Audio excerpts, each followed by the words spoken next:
Vous êtes au bon endroit, c'est Au nom de la loi sur News Sécurité, un des 5 médias d'Agora Manager Group Au nom de la loi avec Maître Thibault du Manoir de Juhé. Bienvenue, Maître. Eh bien, merci Jérôme, et je suis toujours content d'intervenir ici, comme vous le savez.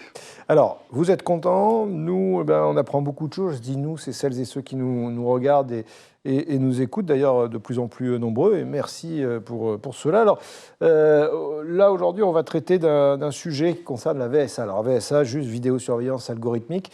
J'ai une première question. On sait que la VSA, et ici même, vous en avez beaucoup parlé, on en a beaucoup parlé, a été expérimentée dans le cadre des JO 2024. À l'Assemblée nationale, un député souhaiterait travailler sur une proposition de loi dont l'idée serait désormais d'élargir aux usages au commerce. Alors, ça, c'est la base. Voilà, et le choix est bien avancé parce que la proposition de loi a été adoptée le 16 février, donc très récemment, puis ça va basculer vers le Sénat, puis il y aura certainement des échanges à ce niveau-là. Alors, oui, bien avancé, mais la finalisation, on le sait, c'est après le retour du Sénat et autres. Moi, la première chose, la première question d'ordre juridique, c'est votre domaine, vous en tant qu'avocat.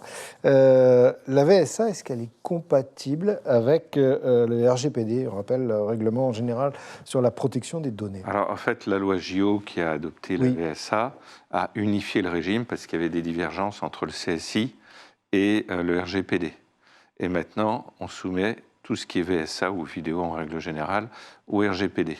D'accord. Donc, il n'y a pas de divergence à proprement parler. Et c'est une bonne chose parce qu'on a une protection de la vie privée tout en assurant, via le Code de la sécurité intérieure, une protection aux citoyens. OK. Donc, de ce côté-là, on est bon.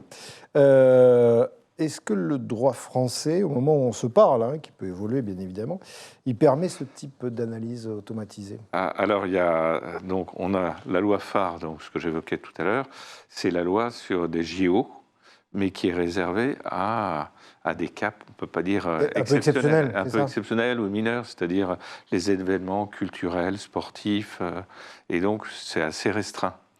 Et on a une volonté quand même, dans cette proposition de loi qui vient d'être adoptée, d'étendre ça à toutes les formes de commerce. Ouais. Et puis, la loi, je ne me souviens plus du terme exact de la loi, mais c'est une loi visant à assurer la protection des commerces. Et je pense que l'intitulé est bon, parce qu'il définit la finalité de la loi. Et on ne peut pas rester, alors que les commerces petits ou grands sont confrontés à une concurrence que tout le monde connaît du commerce en ligne. Bon, on va pas citer le nom des grands commerçants en ligne. Et donc, il faut leur assurer des possibilités d'exercice correctes. Et les possibilités d'exercice correctes, c'est quand même la possibilité de se protéger contre le vol ou la démarque inconnue, pour reprendre l'expression utilisée en grande distribution. Alors, je ne vais pas vous demander, parce que ce n'est pas votre rôle, de nous expliciter la technique, comment ça fonctionne. Par contre, vous, en tant qu'expert, en tant qu'avocat, c'est quoi la différence entre la vidéosurveillance, on va dire classique entre nous, et la VSA au niveau juridique? Alors, je fais un truc très à la hache, sans entrer dans les nuances. Grosso modo, la vidéosurveillance classique ou vidéoprotection, c'est une caméra à un endroit, puis à l'autre bout du fil, il y a un écran et il y a un opérateur derrière qui regarde. OK. Voilà. Et par contre, l'apport de la VSA, c'est que ça peut analyser un certain nombre d'agissements, et j'ai vu des démonstrations intéressantes, et puis reporter simplement l'agissement sans que quelqu'un soit derrière. Alors, dans les exemples que j'ai vus sur un salon, c'était une caméra qui était capable de détecter et de dire la personne en manteau bleu au fond du magasin vient de glisser un objet dans sa poche, sans que l'opérateur intervienne. Donc on a des possibilités d'analyse qui sont extrêmement importantes. Avec les garanties qui sont assurées en termes de vie privée, c'est qu'on n'a pas le droit de faire de biométrie, de reconnaissance d'identification faciale, ce qui veut dire qu'on va suivre peut-être le potentiel voleur, ça peut être... vouloir le déclarer à la caisse pour pouvoir lui dire au moment où il sort du magasin, tiens, est-ce que vous n'auriez pas oublié de déclarer cet objet? Mais il n'y a pas de reconnaissance faciale, de biométrie, ce qui reste formellement interdit. Alors, encore une fois, on comprend dans vos propos que l'objectif et le but, c'est de réduire les vols, les agressions. D'accord ? Oui. Ça me paraît très simple. Alors pourquoi, depuis 2024, ça va faire presque 2 ans cet été, pourquoi il y en a qui s'y opposent? Pourquoi on n'a pas été plus vite? Pourquoi finalement on n'a pas transformé, si je peux prendre cet exemple rugbystique, l'essai après les JO? Alors, après les JO, donc, il y a eu un rapport qui a été déposé pour analyser l'importance de la VSA, parce que les JO, sur le plan sécuritaire, ça a quand même été un succès. Et donc, ce rapport n'a finalement pas tranché sur l'utilité de la VSA, parce qu'au moment des JO, il y avait une surprésence des forces de l'ordre par rapport à ce qu'on voit au quotidien. Et donc là, si on met de la VSA dans les commerces, donc c'est une expérimentation jusqu'à fin 2027, hein, c'est pas quelque chose de définitif. Et on pourra voir si effectivement c'est un plus par rapport à ce qu'on connaît maintenant en termes de vidéoprotection. Là, je m'adresse vraiment au maître, Thibaut du Manoir de Juhé. Est-ce qu'on est face à un outil de prévention qu'on pourrait qualifier de légitime, avec l'utilisation de la VSA, ou alors on est en train petit à petit d'aller vers la banalisation, entre guillemets, de la surveillance? Alors, c'est difficile de répondre entre légitime, banalisation, etc.